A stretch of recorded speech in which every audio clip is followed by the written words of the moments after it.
Então, a todos.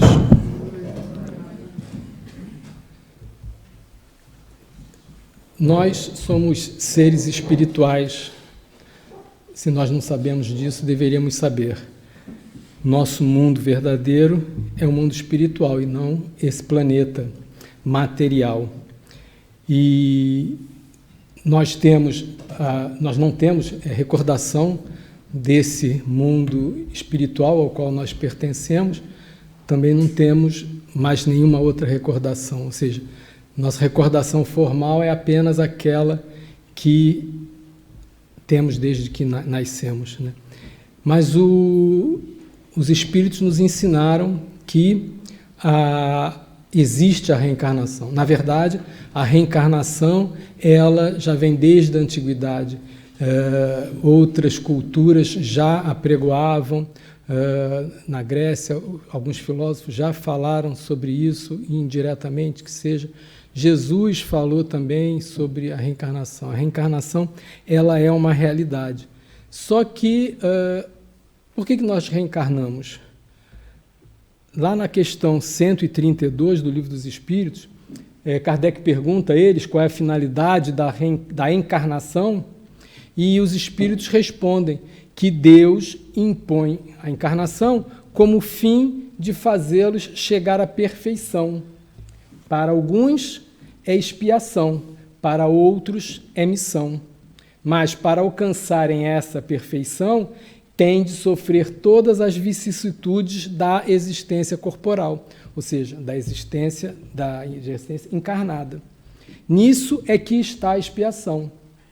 Visa ainda outro fim à encarnação, o de pôr o espírito em condições de suportar a parte que lhe toca na obra da criação. Para executá-la é que em cada mundo toma o espírito um instrumento de harmonia com a matéria essencial desse mundo, a fim de aí cumprir, daquele ponto de vista, as ordens de Deus. Assim é que, ocorrendo para a obra geral, ele próprio se adianta.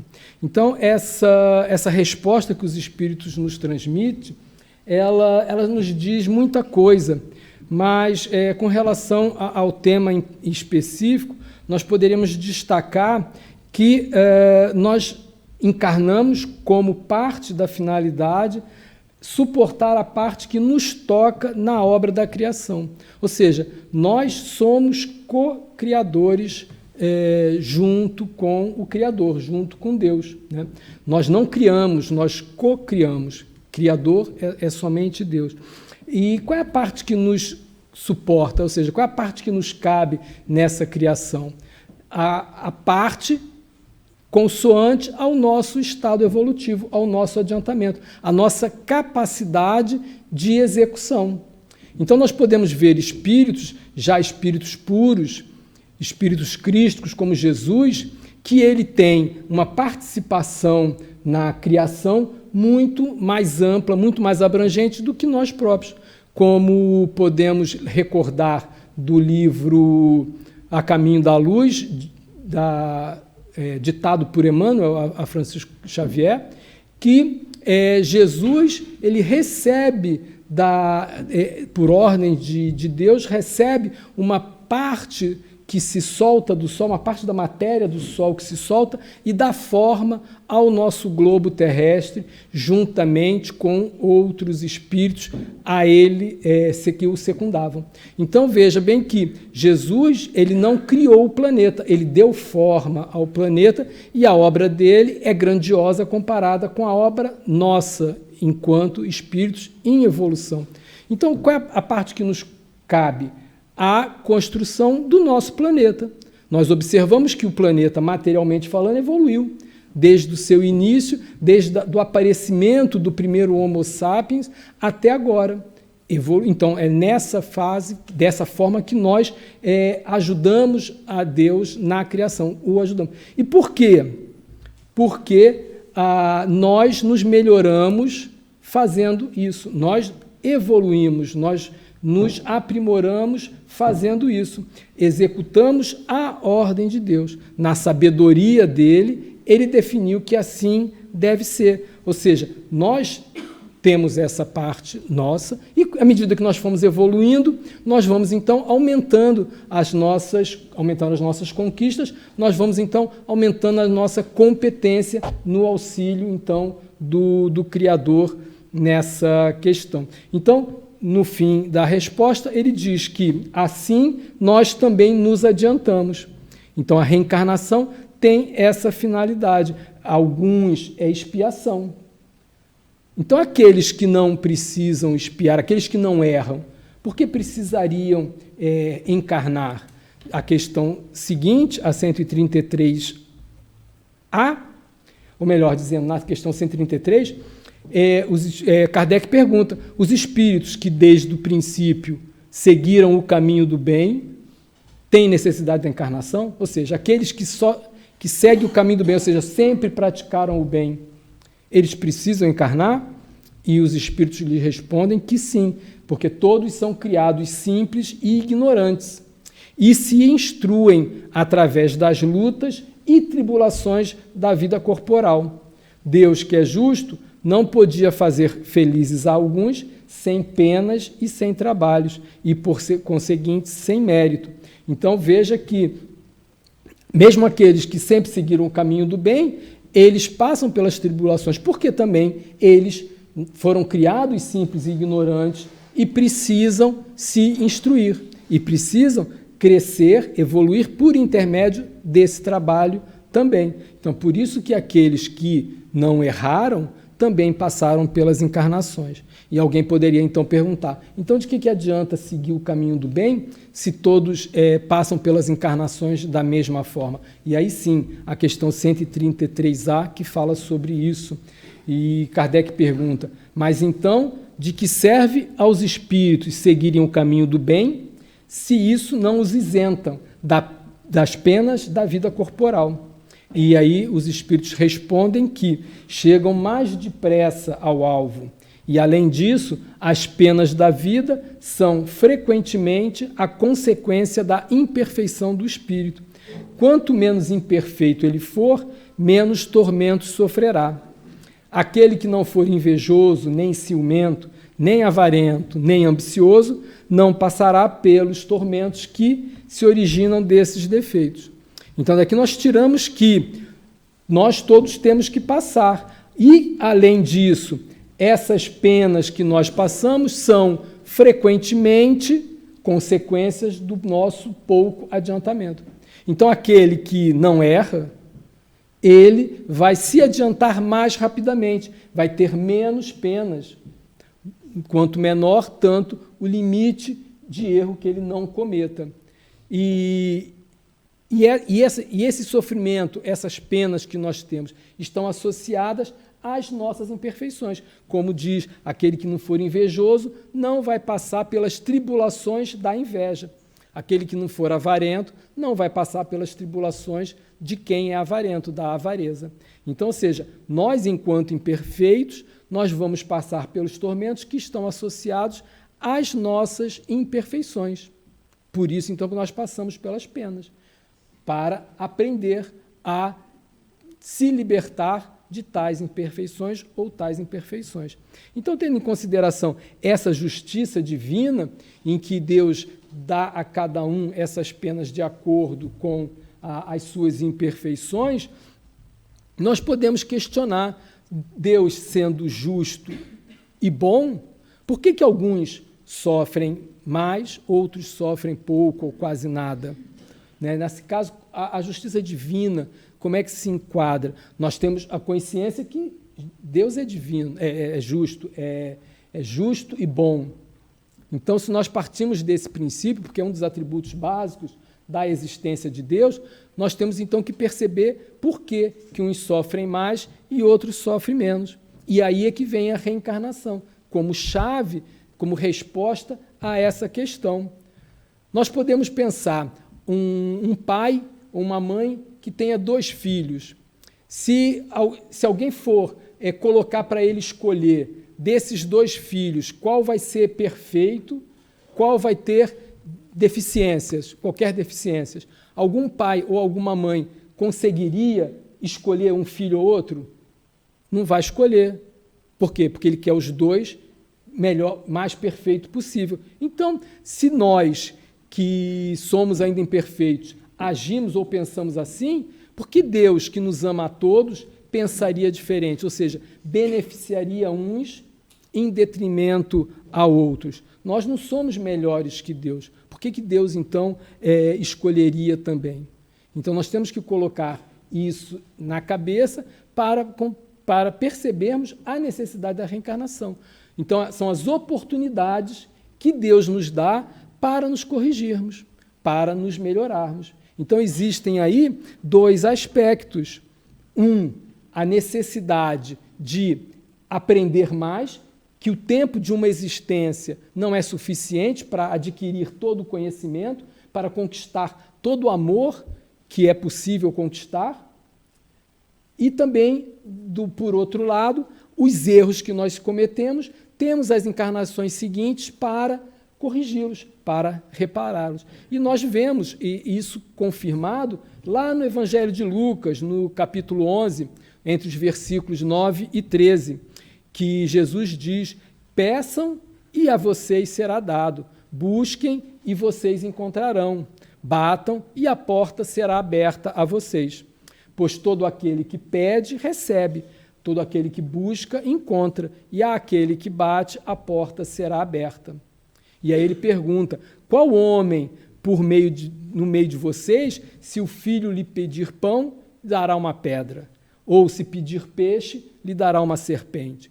Porquanto, se vocês, apesar de serem maus, sabem dar boas coisas aos seus filhos, quanto mais o seu Pai que está nos céus dará coisas boas aos que lhe pedirem. Né? E aí nós podemos perguntar: mas eu peço e não recebo. Nós temos que ter merecimento. Mas isso aí é assunto para uma outra conversa. Nós temos que ter o merecimento.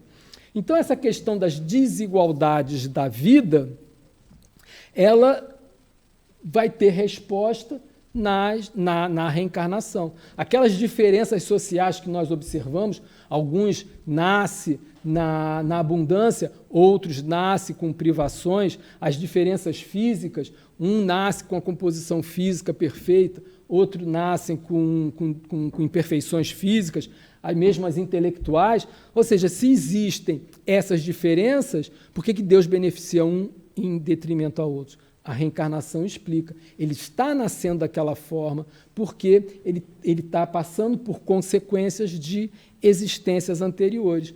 Então, se nós não colocarmos a reencarnação nessa equação, todas essas diferenças vão parecer injustiças, vão parecer que Deus favorece mais uns do que a outros. E isso nós não podemos conceber. Então, através da reencarnação, essas são consequências naturais de experiências anteriores. Então, uma deficiência física, ela é consoante a necessidades de reajustes de encarnações passadas. André Luiz fala em um livro, Missionários da Luz, sobre o processo de reencarnação, um departamento que existe no nosso lar, em que as pessoas que vão planejar a reencarnação passam por um determinado departamento de nosso lar, em que espíritos com experiência vão aconselhar, vão tratar com aquele que vai reencarnar em função das necessidades reencarnatórias, em função do que eles cometeram, das falhas, dos equívocos, e então planejam a compleição física para a encarnação seguinte em consonância. Então traz, por exemplo, traz o exemplo de uma pessoa que ela teve problemas relacionados à vaidade e ela teve, então, o planejamento de que, em determinada idade, ela teria um problema na tireoide, em que, então, ela perderia essa exuberância física, então ela precisaria aprender a conviver com isso. Outro caso, em que o espírito, então ele nasce com a composição genética, ou seja, a composição genética é planeada para que, em determinada idade, ele vai desenvolver uma determinada doença, ou seja, há um despoletamento na doença para que ele, então, a doença manifestando-se, ele vai, então, passar, ele vai experimentar situações em que vão levar a ele o resgate de determinadas provas. Então, é assim que as diferenças são esclarecidas e são explicadas de onde que elas vêm. Lá no Livro dos Espíritos ainda, na questão 171, sem a reencarnação não existiria justiça. Kardec pergunta: em que se funda o dogma da reencarnação? Os Espíritos respondem: na justiça de Deus e na revelação, pois incessantemente repetimos: o bom Pai deixa sempre a porta aberta a seus filhos para o arrependimento.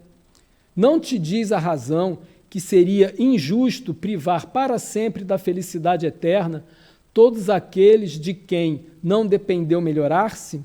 Não são filhos de Deus todos os homens? Só entre os egoístas se encontram a iniquidade, o ódio implacável e os castigos sem remissão.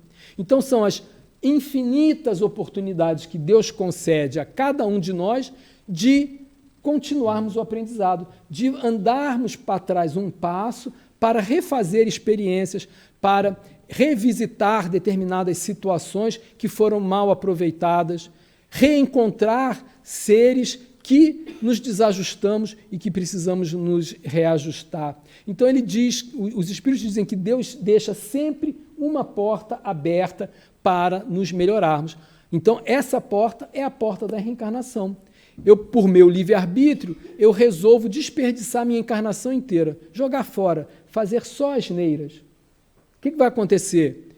Eu não vou ter tirado proveito desse tempo de vida, então Deus me dá uma oportunidade nova. Numa futura encarnação, eu replanear tudo, refazer as coisas, para então conseguir a evolução que eu necessito. Porque Deus não poderia nos privar da felicidade, porque eu não quis me melhorar naquele período, né? Às vezes, há relatos de espíritos que passam diversas encarnações sempre nos mesmos erros.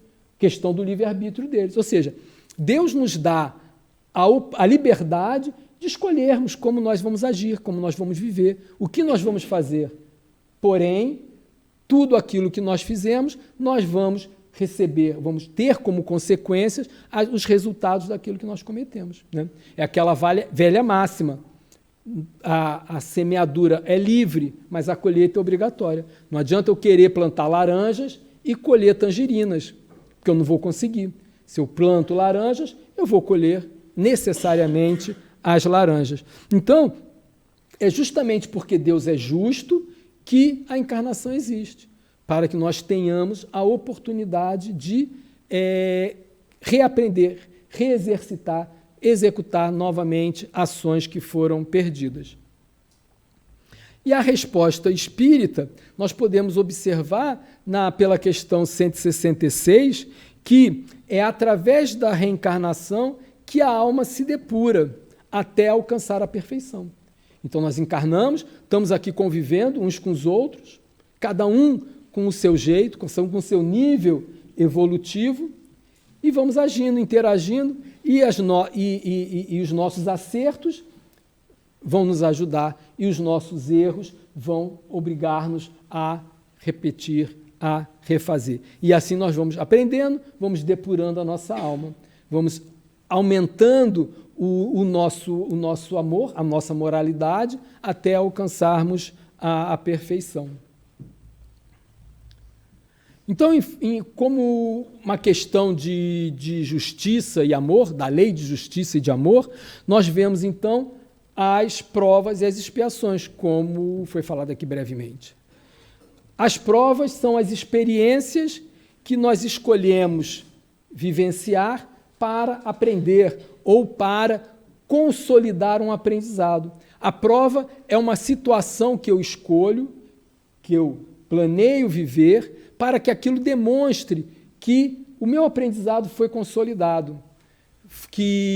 Porque nós evoluímos, não somente encarnados, mas também enquanto estamos no mundo espiritual, nós também evoluímos. Só que vocês imaginam, nós vivemos numa colônia espiritual, como o Nosso Lar, por exemplo, aquela que é mais conhecida em função dos livros de André Luiz. Imagina nós estarmos numa colônia espiritual, convivendo com as pessoas, todo mundo lá é bonzinho, mais ou menos bonzinho, mas é melhorzinho, e aquele ambiente de ajuda, de amizade, aquele ambiente amistoso, nós somos perfeitos, não é verdade? Quando nós estamos vivendo entre aqueles bonzinhos, mas vai alguém pisar no nosso calo, aí é que nós nos mostramos verdadeiramente. Então, nós passamos por essas experiências no plano espiritual e, naquele momento em que nós, ou os nossos tutores encarnatórios, acham que estamos em condições de experimentar uma determinada coisa, então nós fazemos o planeamento da encarnação e criamos as situações, criamos os encontros para que eu, encarnado, porque aqui nós, com o esquecimento do passado, é como se nós estivéssemos sozinhos, entre aspas. Então, somos nós conosco. E aí, então, nós vamos colocar o nosso eu verdadeiro para fora. E se aquele aprendizado foi consolidado, aí nós vamos tirar o proveito daquelas experiências. Então, essas são as provas, são as coisas que eu escolho para consolidar, para demonstrar que o meu aprendizado foi consolidado. Já no caso, as expiações são as reparações dos erros do passado. Então, as expiações são questões que Deus nos coloca para que nós tenhamos que fazer reajustes. São coisas que nem sempre podem ser muito favoráveis a nós, mas são aquelas situações em que eu vou reparar os erros do passado. Então, enquanto as provas são propostas para consolidação de aprendizado, as expiações são propostas para corrigir erros do passado. Então, dessa forma, as reencarnações consecutivas vão garantir a todos os espíritos a possibilidade de evolução. Mesmo que ele reitere no erro múltiplas vezes, ele ainda assim vai ter essas oportunidades. Vai ter a oportunidade, porque ele está vindo, ele está voltando. Então, é a oportunidade que todos têm de se evoluir, de evoluírem, né? E, dessa forma, também, ninguém passa a ser privilegiado. E também ninguém vai ser eternamente condenado. Então, aquela questão daqueles que nunca erraram, eles não são privilegiados. Eles estão recebendo uma resposta em função das suas atitudes. Ou seja, eles aprenderam, assimilaram as lições melhor e não erraram. Então, é natural que eles andem mais rápido. Conforme nós observamos aqui no mundo, nas escolas, né, aqueles alunos que têm aproveitamento do ano letivo, ele passa para a série seguinte. E aquele que não tem o aproveitamento, ele fica repetir aquela série, repete aquele ano, né? E com essa questão que nós estamos vivenciando atualmente, da transição planetária, né, que está muito falado, porque nós estamos vivenciando essa transição, aqueles espíritos que estão sempre repetindo de ano, não avançam, o que acontece com eles? Eles não vão ser condenados eternamente. O que aconteceria aqui? Ele seria transferido para uma outra escola. Um aluno rebelde que não consegue conviver com aquele ambiente, ele é transferido para uma outra escola, mais rigorosa, possivelmente. E esses espíritos que hoje habitam o planeta Terra, não somente encarnados, mas também desencarnados, aqueles que não têm condição de acompanhar o planeta nessa sua fase de regeneração, lembrando que nessa transição o planeta não vai estar regenerado. Depois que acabar a transição, o planeta vai começar a regenerar. Nós vamos estar em regeneração. Só lá no fim é que nós vamos ser regenerados. Mas então esses espíritos, eles vão para uma escola mais rigorosa, eles vão para um mundo primitivo, vão ser exilados, vão ser degradados para um mundo primitivo, e nesse mundo primitivo, eles vão, através da dureza, da aridez do planeta, eles vão fazer a parte deles na obra da criação, ou seja, vão ajudar a evoluir aquele mundo, materialmente falando, e vão se melhorar. Eles vão aprender a amar. E isso aconteceu aqui na Terra, né? Quando o mundo deixou de ser primitivo e passou à condição de provas e expiações. Então, a cada existência que nós vamos passando, nós vamos tendo uma nova oportunidade de nos corrigir, de nos melhorar. A lei de causa e efeito, ela dá resposta a essas coisas, segundo as palavras de Jesus lá em Mateus, capítulo 26, versículo 27. A cada um será dado segundo as suas obras. Então, ou seja, o que eu faço, eu recebo em consonância. E é assim que funciona. Ou seja, o bem que eu faço vai retornar para mim através de bênção, através de oportunidade de avançar mais. Por quê? Porque eu tirei o aprendizado, eu tenho mais conhecimento, tanto intelectual quanto moral. Então, eu posso conquistar experiências mais avançadas. Então, o bem vai retornar em torno de bênçãos. As bênçãos são isso, né? Não é uma condição de êxtase maior. O bem de retorno são oportunidades novas de fazer mais. E aí, aprender mais também, né? E o mal, que é praticado, ele volta na situação de reparação, para reequilíbrio do espírito. Então, o mal volta como uma experiência reparadora e não como castigo. Então, aqui nós tiramos que, em decorrência de Deus ser soberanamente justo e bom, nós percebemos exatamente isso, ou seja, eu não sou castigado por Deus. O mal que eu cometo, os erros que eu pratico, eles vão voltar, mas como oportunidades de reparação. E reparando o erro, eu aplico a justiça e me reajusto ao mesmo tempo. Então, aquele que foi agressor numa existência, ele vai voltar no futuro, numa existência seguinte, posterior, próximo do seu agressor, do seu agredido, melhor dizendo, para ele poder, então, desenvolver o amor. O orgulhoso, numa encarnação, ele vai voltar no futuro em uma condição, em uma posição de humildade, para aprender o exercício da humildade, e assim por diante. Então, nós percebemos a justiça divina funcionando efetivamente por intermédio das reencarnações. A verdadeira justiça, ela não se limita ao agora. Você fez isso, não é uma contabilidade instantânea. Você fez isso, vai receber aquilo, e assim por diante. Não. Nós vemos a justiça divina ao longo das diversas existências, através de todas as encarnações. Nós somos espíritos que já reencarnamos muitas vezes, e coloca muitas nisso, né? Então, ou seja, nós estamos hoje na situação que estamos por responsabilidade unicamente nossa. A justiça divina está se manifestando ao longo desse tempo todo e vai continuar se manifestando durante nossas próximas encarnações até nós alcançarmos a perfeição, porque é o nosso destino, a nossa fatalidade é sermos perfeitos. Então, se não houvesse a reencarnação, Deus ia parecer injusto. Com a reencarnação, nós vemos, então, o amor e a sabedoria de Deus. Nós percebemos isso, né? Lá no Livro dos Espíritos, na questão 222, os Espíritos nos comentam que a reencarnação é a única coisa que pode explicar racionalmente o presente e o futuro. Então, segundo uma perspectiva espiritual, nós, como já foi falado, nós somos imortais. O espírito é imortal, nós não somos eternos. Eternos somente é Deus.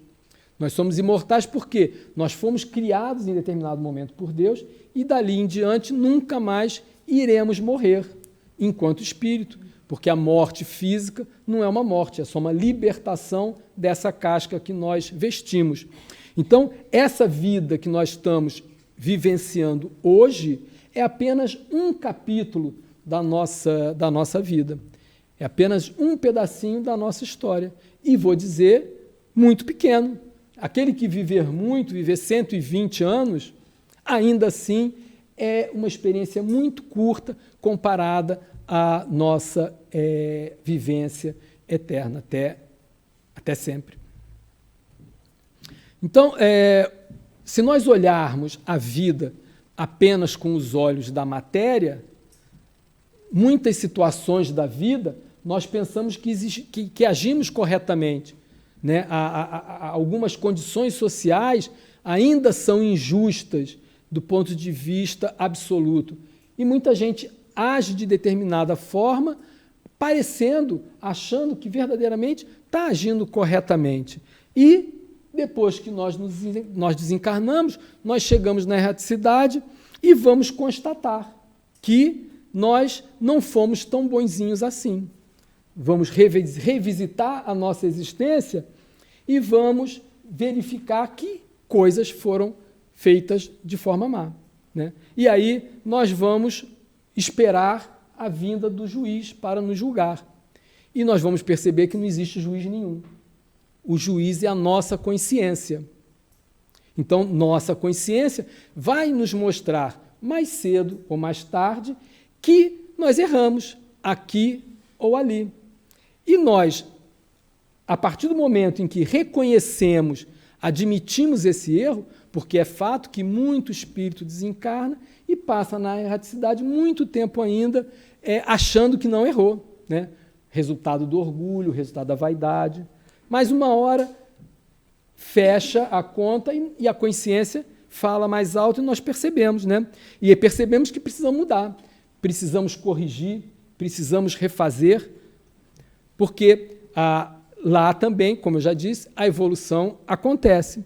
E nós precisamos demonstrar essa mudança pelo esquecimento temporário dos nossos erros e dos nossos acertos. Ou seja, a nossa bagagem espiritual, ela também fica perdida no esquecimento material, mas o nosso íntimo, através da nossa consciência, o nosso íntimo tem essa bagagem que pode se manifestar. E é assim que, naquela hora verdadeira, nós nos manifestamos adequadamente ou não. Então, nós, percebendo que precisamos mudar, nós escolhemos, eu vou reencarnar para tentar refazer aquelas coisas que foram incompletas ou foram mal feitas. Então, a reencarnação, resumindo, ela nos mostra a perfeita justiça e o infinito amor de Deus por todos nós, espíritos do universo, né? Não é só falando aqui da Terra. Então, as coisas que nós fazemos vai ser bagagem para os novos desafios, com mais amor, com mais moralidade, com mais intelectualidade, nós vamos, então, conquistar a posição para receber novas tarefas, novos desafios, e o que foi mal feito ou que ficou mal resolvido, nós vamos, então, revisitar essas antigas experiências, rever situações do passado para fazer os determinados reajustes. Então, sabedores do fato da existência da reencarnação, só nos reafirma uma coisa, a necessidade da nossa renovação moral, a necessidade que nós precisamos nos renovar moralmente, para que nós não venhamos ter a necessidade de refazer coisas, né? Então, o que já foi feito mal, vamos deixar, vamos ter que voltar, mas vamos procurar agora nos renovar moralmente, para que nós possamos conquistar melhores coisas, porque o que nós plantarmos agora, nós vamos colher amanhã. Que Jesus nos abençoe.